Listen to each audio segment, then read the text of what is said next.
Hey guys, welcome to or back to my channel. If you're new here, my name is Jess and this is my April wrap-up.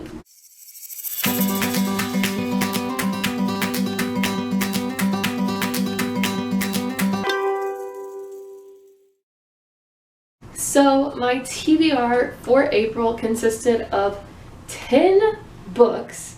So of these 10 books, I have completed these top 5 and I am about to start this one right here, Rune and Rising by Lee Bardugo. So I've made it halfway through and I have 2 days left in the month of April. So I'm super excited about that because if you have been watching my channel for a while and you've seen some of my other monthly wrap-ups, I haven't been doing very good on the reading front these past couple months, so we're definitely stepping it up this month.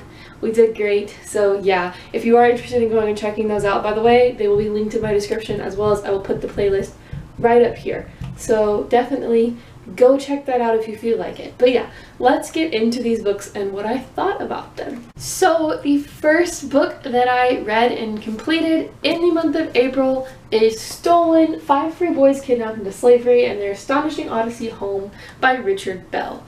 So this was a really good book. It follows 5 boys, 4 of whom are free, they're all living in Philadelphia at the time, which is a free city and free state, and 4 of them are actually legally free and 1 of them is an escaped slave. Well, this is a story of them getting kidnapped, and then after they are kidnapped, their kidnappers take them down into the deep south to sell them as slaves, and they get down there and one of them decides he is going to be brave and he tells the man that they're about to get sold to that they are actually free, and he believes them, and so he takes them into his custody, and they eventually, this is like the story of the legal battle and them trying to like make their way back home to Philadelphia and prove that they are not slaves and try to take down their kidnappers and get them all put in jail. And it's a really good story. I liked you could tell it was it is a true story, and you could definitely tell it was super well researched. This author really knew what he was talking about. Some points he embellishes it because obviously this is told from recorded history, like in books and stuff, and not everything is recorded. And so there's parts where he had to like kind of tell the story on his own from what he imagined it would be. And I liked it. I really liked the first half, which is like when they get kidnapped and then their journey down south, and then like the suspense of whenever he decides he's going to tell somebody. It really just like catches you because it's a big risk, because if he told them and he didn't believe him, it would just make things even worse for him. So like that part I loved. It was super good. But then we hit the second half of the book, and the whole second half, which is like 150 to 200 pages of this book, is the legal battle itself. And I'm not gonna say it's bad, but it reads like a history book. It reads like it has all the names, all the facts. He goes into huge detail about exactly who the jurors are, why the jury might choose this, why the jury might go this way, why exactly they can't find these kidnappers, where these kidnappers could have gone. He goes into tons of detail, which is super great for the story, but it was so hard to read. It was so dense. This book took me forever to get through that last half of it, but it was a really good story. I really think it was an important story, and it's a story that needs to be shared and told. And yeah, I gave this a 2 out of 5 stars, again because it took me so long, because it was so hard to read at the end. But yeah, it was a really good story. Definitely, if you are interested in any of the topics that are mentioned in this book, go check it out. I will say there are definite trigger warnings for like abuse. We witness a kid get killed on this reverse underground railroad, like beaten to death kind of thing. It's very graphic at times, but it is an important story, and I think you should go read it if you are interested. But yeah, we read this one in the month of April. So the second book that I was able to start and complete in the month of April was White Fertility: Why It's So Hard for White People to Talk About Racism by Robin DiAngelo. So this is a short, sweet little ethnography about why white people don't like to talk about racism and how we all claim that we aren't racist. Like, really, I think her main point is that we all claim that we're not racist, and we all have these excuses of exactly why we're not racist. But socially and systematically, it's been imprinted into our brains. So whether we like it or not, there is an underlying form of racism in everybody. And the only way to get that out is to acknowledge it. And so I like her point. I loved her examples that she went through. I think this was a super digestible read, although it is like super fact heavy and it is trying to get its point across. She wrote it so that people would understand it. She didn't use big words. She didn't write it like a history book. She made it to where it was easy for you to read, although it was hard to read at some points because it's really like, I don't know, try to hit you in the head with some tough stuff and make you like really look at yourself and figure out what you're doing wrong. So it was tough in that aspect, but it was super easy to read and I really enjoyed it.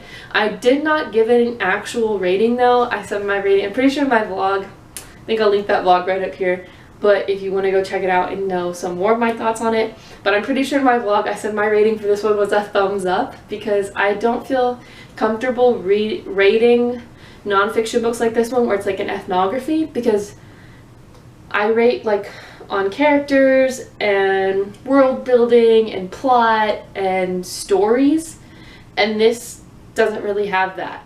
Like, it has examples, but they're all different, and so I can't really like rate them as like a coherent like single thing. So I give this one a thumbs up. I think it was super good, super educational, and I think if you are ready to kind of look at yourself and figure out what you're doing wrong and how maybe you need to change to try to help racism in this country, this is a good place to start. I think it was super good, super educational, and you should definitely check it out if you get the chance. The third book I read in the month of April was my most anticipated book release of this year, and that was A Court of Silver Flames by Sarah J. Maas. Guys, if you know me, not really from my channel because I only started this channel in August, and I've read all these books prior to starting BookTube, so I don't think I've really talked about them that much on my channel. But if you know me in person, you know that she is like basically my favorite author ever. I love her books. I love her world building. I loved the way she writes her romances and all of her characters. You just love every single one of them with your entire heart, and it's so good. You get so emotionally invested in every single book she writes from like page one. And this book hit home on all of those things. It did not disappoint. It was so amazing. This is the fourth installment in the A Court of Thorns and Roses world. However, it is a standalone, as the first three are the original trilogy, and then she has a novella, and then we have this one. And this one follows Cassian and Nesta after the events of the third book, as they are in the Illyrian training camp, and Cassian is trying to train Nesta to help her kind of contain her powers. And yeah, that's about all I can give you because spoilers, and it is the fourth book. Heavy on the romance. This book is not in any way PG, okay? It's not even PG-13. This book is 100% rated R. So if you are a child, please do not go read this book. And in fact, do not read any of this entire series, or really any of Sarah J. Maas's series, until you are older. But it's so good. It was so good. It was so cute. The character development in this, and the plot itself was so high stakes that I was so scared the entire time I was going through this. Oh my goodness, it was so good. For character development, let me just say, if you haven't read if you haven't read the beginning of this series, don't worry, I will explain what the beginning of it is in just a minute. But for my people that have read the beginning of this series, I will say, character development wise, I went into this book hating Nesta. Nesta was my least favorite character in the entire court. Like, she just was. I hated her. I really didn't like her. This book has changed my entire perspective on Nesta, okay? She is now, like, one of my top, like, 4 or 5, like, she is up there with the rest of the court. Like, I love her now. I totally understand where she was coming from in every aspect of everything she does, her attitude, the way she treats people. I mean, it's still awful, but I get it, and it makes sense, and I love her now. So yeah, that's this book. But for those of you who have not read this book and have been confused for the past couple of minutes that I've been ranting about it, the first book in this series is A Court of Thorns and Roses by Sarah J. Maas, and it follows a human girl named Farah. Well, Farah is living in this cabin outside the woods with her dad and her two sisters, and she is the one that is kind of having to provide for them. And she does this by hunting for food in the woods. Well, the woods is the barrier kind of between the human lands and the fae lands. And one day she's out hunting and she shoots this huge wolf, and it turns out that the wolf was a fae shapeshifter. And so that night, the big scary Tamlin, who is the High Lord of the Court of Spring in the Feylands, comes down, bangs on her door, and says that because she killed his friend, she now has to come live with him for the rest of her life in the Feylands.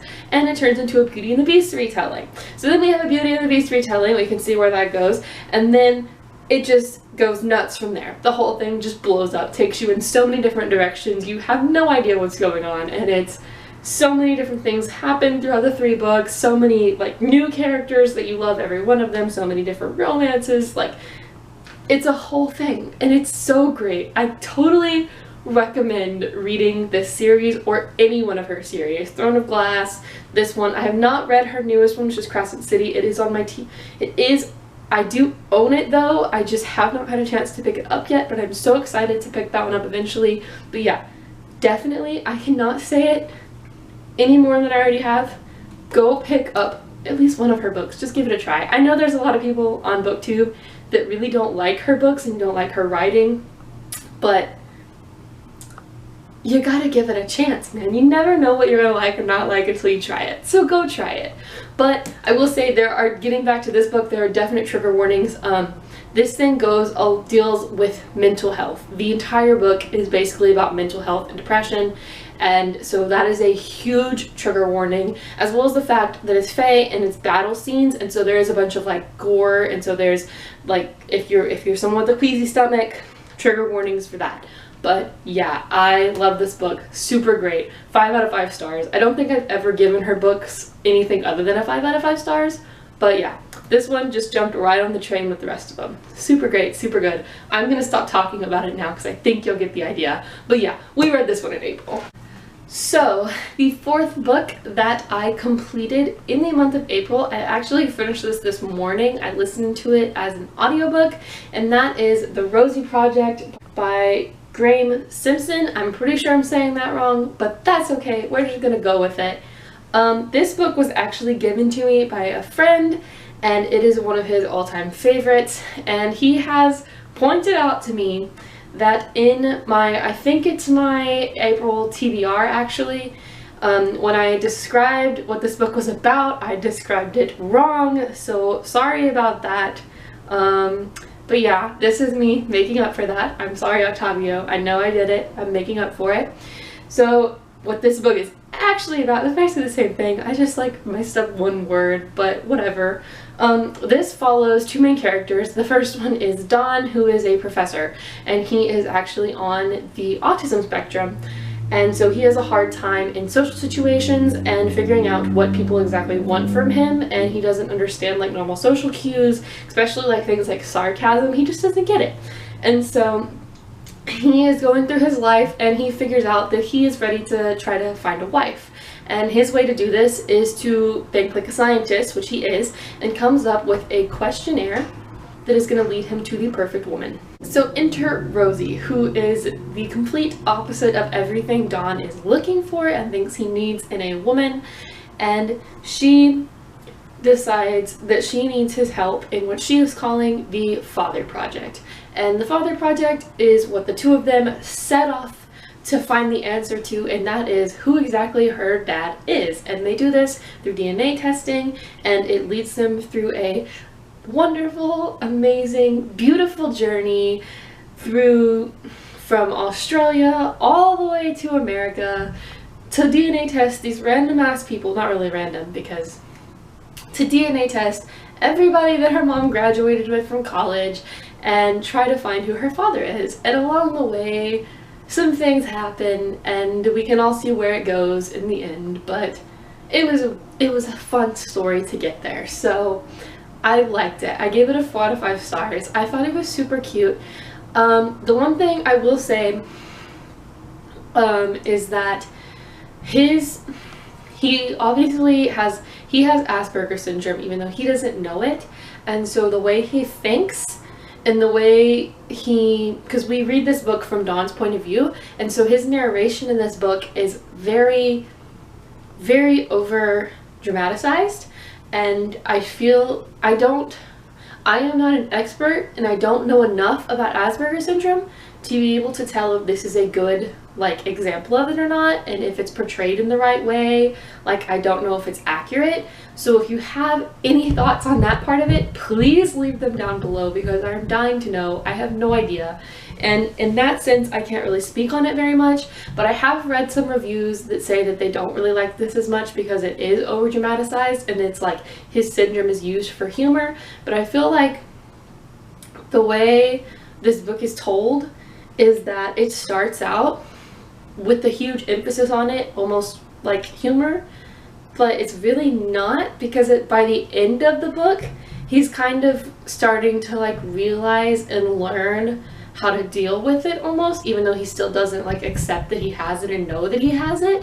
He's kind of learning to just take things a little bit easier and view them in a different way. So even though it might be over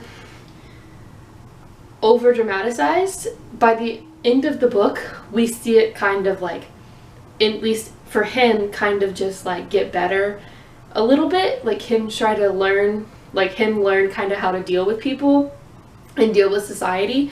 And so again, I have no idea what this looks like in real life, and I have no idea if this was a correct and accurate portrayal of it, but I feel like for the sake of what this story was trying to do and the book itself, it was okay. But again, I'm not an expert, so if you feel differently, that's okay. It's opinions, but leave it down in the comments, because I would love to chat to you about it, and I would love for you to educate me on exactly what this looks like in real life, because I'm dying to know. I don't know. But yeah, love this book. 4 out of 5 stars. It was super good. I'm super glad that I got to read it. I'm glad that my friend recommended it to me, because otherwise I probably never would have found this book, and I probably never would have picked it up. But yeah, I have, and I finished it in April, and it was really good. And the 5th and final book that I read in the month of April is another book that I actually finished today, and that is Invisible Lines by Mary Amato. This was a super cute middle grade coming of age story. It follows a boy named Trevor, and we meet him as he is moving into a new town, and he's moving into a place called Deadly Gardens, which is the ghetto basically part of this town. And his family, it's him, his little brother, his little sister, and his mom, and they're low income. They don't have access to technology or a lot of food or anything. Basically, they're very poor. And we see him as he's going to a new school, and he's trying to kind of deal with the fact that everybody has more than he does, and he's trying not to let them know that he has less. And he is really good at drawing and really good at playing soccer, and so he starts a graffiti business to kind of try to earn some more money. And then he decides to kind of show off his soccer abilities a little bit, and makes an enemy out of the school's star soccer player, who is the rich boy named Xander. And so him and Xander kind of just clash, and it starts this whole big thing of drama. And yeah, we see, one thing I really liked about this book was the fact that although Trevor didn't have a lot of stuff and he was lower, he didn't really let him stop him. He really didn't let it stop him from doing anything or wanting to do anything. He tried to be the class clown so that everybody thought he was funny and he was popular, but at the same time he didn't think he was any different than anybody else just because he didn't have a lot of stuff. And I feel like that was a super cool thing to see. Also, one of my favorite things about this book is actually his science teacher, who is Mr. Ferguson, who is obsessed with mushrooms. Okay, like literally obsessed. His whole class revolves around mushrooms. And I think that was the weirdest thing ever for this author to be like, we're gonna make the entire science class that is like 50% of this book about mushrooms. And we're gonna make it to where it makes sense that Trevor can relate everything that's going on in his life back to mushrooms. And it was so random, it was so weird, but it was done so well and I loved it. I thought it was super cute, it was super good.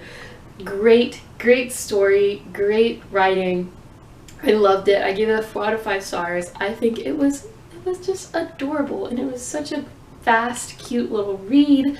It was definitely a super fast read. I don't know if you can see the font from here, but like, it's definitely a middle grade. It's huge font, so like, it was super easy to fly through, super cute, super fun.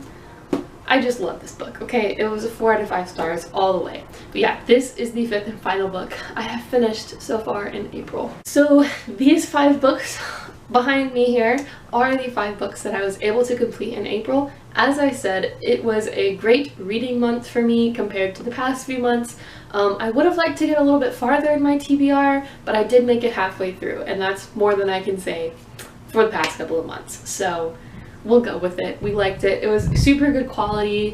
I loved all of these books. They were so great. And yeah, I enjoyed reading them and I enjoyed talking to you guys about them. So I'm going to link all of my other wrap-ups down below. That whole playlist will be down below, as well as my vlog playlist, because if you watch my vlogs, I am reading these books in my vlogs. So if you have any more, like, you want to just listen to more of my thoughts about them, or just like see my reactions as I'm reading them, definitely go check those out because they are there. As usual, all of these books will be linked down below in the description. So if you are interested in any one of them, please go check them out. If you have read these books or you are interested in reading these books and you want to let me know down below, don't forget to let me know down below. Just type out a comment and we can talk about whatever book you want, and it would be so much fun. But yeah, that's all I have for you today. So I hope you enjoyed this video. If you did, don't forget to like and subscribe if you want to, and I will see you soon with another video. Bye!